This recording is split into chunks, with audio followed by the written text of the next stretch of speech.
हिंदू धर्म में पितरों का सम्मान और उनकी आत्मा की शांति के लिए श्राद्ध एक बहुत ही महत्वपूर्ण अनुष्ठान माना जाता है। पितृपक्ष जो 15 दिनों का होता है, पूरी तरह से पितरों को समर्पित है।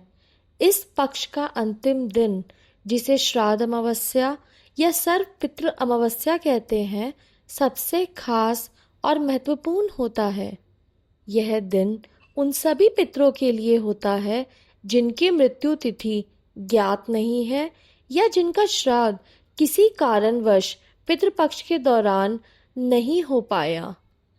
यह माना जाता है कि पितृपक्ष के दौरान हमारे पूर्वज यमलोक से पृथ्वी पर आते हैं और अपने वंशजों द्वारा दिए जाने वाले श्राद्ध और तर्पण को स्वीकार करते हैं। श्राद्ध अमावस्या को सभी पितरों के लिए द्वार खुलने का दिन माना जाता है। इस दिन श्राद्ध करने से सभी ज्ञात और अज्ञात पूर्वजों की आत्मा को शांति मिलती है। यह दिन उन लोगों के लिए एक सुनहरा अवसर होता है जो अपनी असमर्थता या अज्ञानता के कारण अपने पितरों का श्राद्ध नहीं कर पाए। इस एक दिन श्राद्ध करने से पूरे पितृपक्ष के श्राद्ध का फल प्राप्त होता है।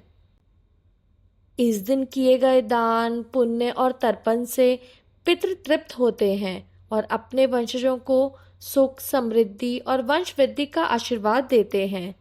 यह दिन न केवल पितरों के प्रति सम्मान व्यक्त करने का है, बल्कि यह परिवार में एकता और संस्कृति को आगे बढ़ाने का भी प्रतीक है।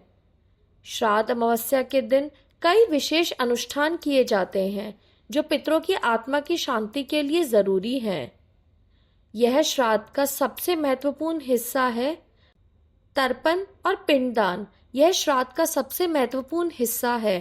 तर्पण में जल, दूध, काले तिल, जौ, चावल और फूल मिलाकर पितरों को अर्पित किए जाते हैं।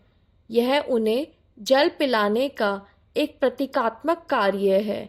इसके बाद चावल, जौ और काले तिल से पिंडदान किया जाता है। ये पिंड पितरों के लिए भोजन का प्रतीक माना जाता है। इसके बाद ब्राह्मण भोज। श्राद्ध अमावस्या के दिन ब्राह्मणों को घर पर भोजन कराना एक अत्यंत शुभ कार्य है। ऐसा माना जाता है कि ब्राह्मणों को भोजन कराने से पितरों को सीधे भोजन पहुंचता है। भोजन में खीर, पूरी और अन्य सात्विक व्यंजन शामिल हो सकते हैं। ब्राह्मणों को भोजन कराने के बाद उन्हें दक्षिणा और वस्त्र भी भेंट किए जाते हैं। श्राद्ध अमावस्या में कौवे, गाय और कुत्तों को भी भोजन दिया जाता है। श्राद्ध में कौवों को पितरों का दूत माना जाता है, इसलिए पिंड से कुछ अंश निकालकर कौवे, गाय और कुत्तों को खिलाना अत्यंत महत्वपूर्ण होता है।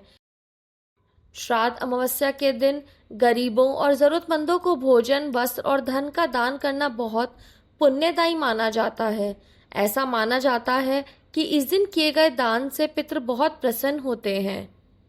श्राद्ध अमावस्या से एक पौराणिक कथा भी जुड़ी है। एक कथा के अनुसार जब कर्ण की मृत्यु हुई और वे स्वर्ग पहुंचे तो उन्हें वहां भोजन के रूप में सोना और चांदी मिला। जब उन्होंने देवताओं से इसका कारण पूछा तो उन्हें बताया गया कि उन्होंने अपने जीवन काल में केवल सोना चांदी दान किया, लेकिन अपने पितरों का श्राद्ध नहीं किया, इसलिए उन्हें भोजन की बजाय सोना चांदी मिल रहा है।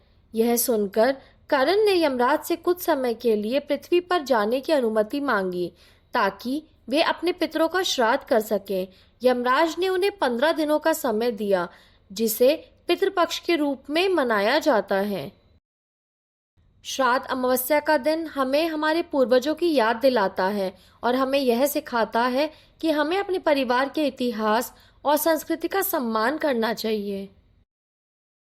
यदि आप पितृपक्ष के 15 दिनों में किसी भी दिन अपने पितरों का श्राद्ध नहीं कर पाए तो इस दिन उनका श्राद्ध करना उचित होगा, जिनकी मृत्यु की तिथि ज्ञात ना हो। यदि आपके परिवार में किसी सदस्य के मृत्यु की तिथि का पता नहीं तो उनका श्राद्ध आप अमावस्या के दिन कर सकते हैं। अकाल मृत्यु वाले यदि किसी सदस्य की मृत्यु दुर्घटना, आत्महत्या या किसी अन्य अकाल मृत्यु के कारण हुई है तो उनका श्राद्ध भी इस दिन किया जा सकता है। यदि पितृपक्ष के दौरान आप किसी कारण से किसी पितृ का श्राद्ध करना भूल गए तो उनका श्राद्ध सर्व पितृ अमावस्या पर किया जा सकता है। ऐसे ही इस दिन आप अपने पूरे परिवार जैसे दादा दादी, नाना नानी, चाचा चाची, भाई बहन, जो भी आपके पितृ हैं, सभी ज्ञात और अज्ञात पितरों को सामूहिक श्राद्ध कर सकते हैं। यह दिन सभी पितरों की आत्मा की शांति के लिए समर्पित है ताकि कोई भी पितृ श्राद्ध से वंचित न रह जाए।